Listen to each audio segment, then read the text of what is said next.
पुरोगामी महाराष्ट्र आपण जेव्हा म्हणतो, मात्र या पुरोगामी महाराष्ट्रामध्ये आज तागायत महिला मुख्यमंत्री झालेल्या नाहीत.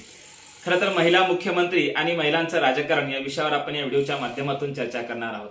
नमस्कार, मी डॉक्टर नागराज मगरे, शब्दयोद्धा लाईव्ह मध्ये आपल्या सर्वांचं मनपूर्वक स्वागत.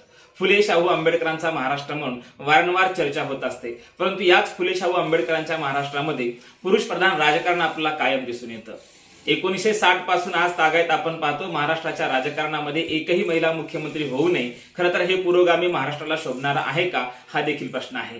परंतु या संदर्भाने कुठलाही पक्ष गांभीर्याने घेत नाही. महाराष्ट्रामध्ये ज्या ज्या महिला नेत्या आहेत त्या महिला नेत्यांचं खच्चीकरण वारंवार राजकीय पक्ष करताना आपल्याला दिसून येतात. सर्वात महत्वाचं म्हणजे सर्वात महत्वाचं नाव जर या महाराष्ट्रामध्ये महिला राजकारणामध्ये कोणाचं असेल तर अलीकडच्या काळामध्ये आपण काही महिला राजकीय नेत्यांचा विचार करणार आहोत. त्यामध्ये पहिलं नाव असणार आहे सुप्रियाताई सुळे. खरं तर वडिलांचा वारसा म्हणून सुप्रियाताई सुळेकडे पाहून त्यांना वारंवार हिणवलं जातं, कारण त्या घराणेशाहीतून पुढे आल्यात असा आरोप अनेक वेळा होत असतो. तर दुसरीकडे आपण असं पाहतो की गोपीनाथराव मुंडे जे माजी उपमुख्यमंत्री होते, त्यांच्या कन्या असलेले गोपीनाथरावजी मुंडे यांच्या कन्या अर्थात पंकजाताई. खरं तर पंकजाताईच्या बाबतीत आपण विचार करायला गेलं तर ताईंच्या बाबतीत देखील बऱ्याच वेळा त्यांच्यावरती अन्याय होताना आपल्याला दिसून येतो. दुसरीकडे असं आपलं नाव लक्षात येतं त्या म्हणजे ज्या कार्यकर्त्या म्हणून समोर आलेल्या असतील, रुपालीताई चाकणकर असतील किंवा सुषमाताई अंधारे असतील किंवा इकडे आपण पाहिलं चित्रा वाघ असतील, अशा बऱ्याच महिला आहेत. परंतु ही महत्वाची नावं मी आपल्या समोर यासाठी घेतलेली आहेत, कारण ही नावं जी आहेत ते महाराष्ट्राच्या राजकारणामध्ये आपल्या वक्तृत्वाने कायम इथल्या व्यवस्थेवर ताशेरे ओढतात आणि इथल्या राज्यकर्त्यांवर ताशेरे ओढतात. आणि मग हे महत्वाची नावं जर आपण पाहिले असतील तर सुप्रियाताई सुळे असतील, पंकजाताई मुंडे असतील किंवा इकडे सुषमाताई अंधारे असतील, चित्रा वाघ असतील, रुपालीताई चाकणकर असतील, या महत्वाच्या नेत्या ज्या आहेत, महिला नेत्या ह्या महाराष्ट्राच्या राजकारणामध्ये आहेत. परंतु यांचे पक्षच यांचं राजकीय खच्चीकरण करतात की काय, ही वारंवार शंका यायला लागते.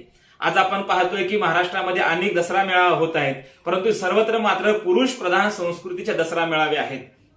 सर्वत्र राजकीय नेते दसरा मेळावा घेत असताना पुरुष हा लीडर आहे, पुरुष त्याचं नेतृत्व करत आहे. परंतु एकमेव महाराष्ट्रामध्ये एक मेळावा असा होतो याचं नेतृत्व एक महिला करत आहे, आणि तो म्हणजे खऱ्या अर्थानं गोपीनाथरावजी मुंडे यांच्या कन्या पंकजाताई मुंडे यांचं. खरं तर आजचा जो मेळावा आहे हा महिला नेतृत्व करण्याचा एकमेव मेळावा आहे. आपण तिकडे पाहतोय खरं तर मुंबईमध्ये 2 मेळावे होत आहेत, 2 शिवसेनेचे 2 मेळावे आहेत. एकीकडे आपण पाहतोय की ठाकरे साहेब नेतृत्व करत आहेत, तर दुसरीकडे एकनाथजी शिंदे नेतृत्व करत आहेत.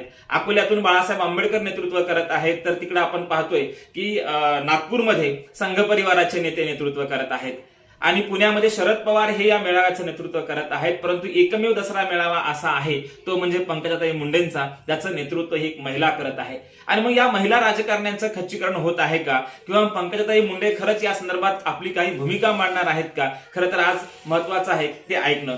पंकजाताई मुंडे यांच्या बाबतीत विचार करायला गेलं तर वडिलांच्या जाण्यानंतर त्यांच्या पक्षामध्ये खच्चीकरण होत आहे की काय, ही शंका येते. कारण वारंवार त्यांची जी विधानं येतात मीडियासमोर, त्यांचं कुठेतरी खच्चीकरण होताना आपल्याला दिसून येते.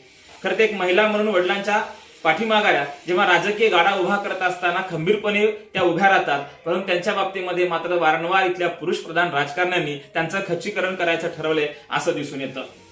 बऱ्याच वेळा आपण पाहतो की इथल्या बहुजनांवरती, ऊसतोड कामगारांवरती आणि सर्वच शेतकऱ्यांवरती अन्याय झाल्यानंतर पंकजाताई मुंडे या खरं तर आवाज उठवत असतात.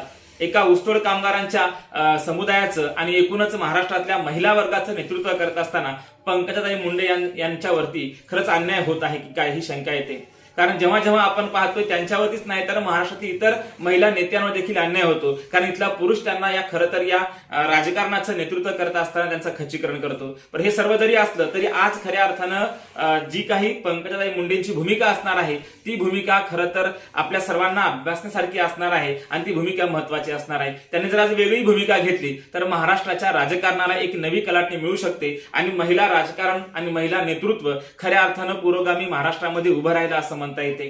पण आपण पाहतोय की गेल्या 1960 पासून ते आज तागायत महाराष्ट्राला एकही महिला मुख्यमंत्री भेटल्या नाहीत. जर पंकजाताई मुंडे यांनी वेगळी भूमिका घेतली आणि महाराष्ट्रामध्ये नवीन राजकीय मोठ बांधायची ठरवली तर एक वेगळं समीकरण उभं राहू शकतं आणि महाराष्ट्राला एक खऱ्या अर्थानं महिला मुख्यमंत्री भेटू शकते. तिकडे आपण पाहतोय सुप्रियाताई सुळे असतील, इकडे पंकजाताई मुंडे असतील, किंवा इकडे आपण पाहतोय की चित्रा वाघ असतील, सुषमा अंधारे असतील आणि रुपालीताई चाकणकर असतील, या महत्वाच्या नेत्यांपैकी या सर्वांकडे मुख्यमंत्री होण्याची गुणवत्ता आहे. पाहुयात या सर्व घटना घडामोडींच्या नंतर खरंच पंकजाताई काही वेगळी भूमिका घेतात का.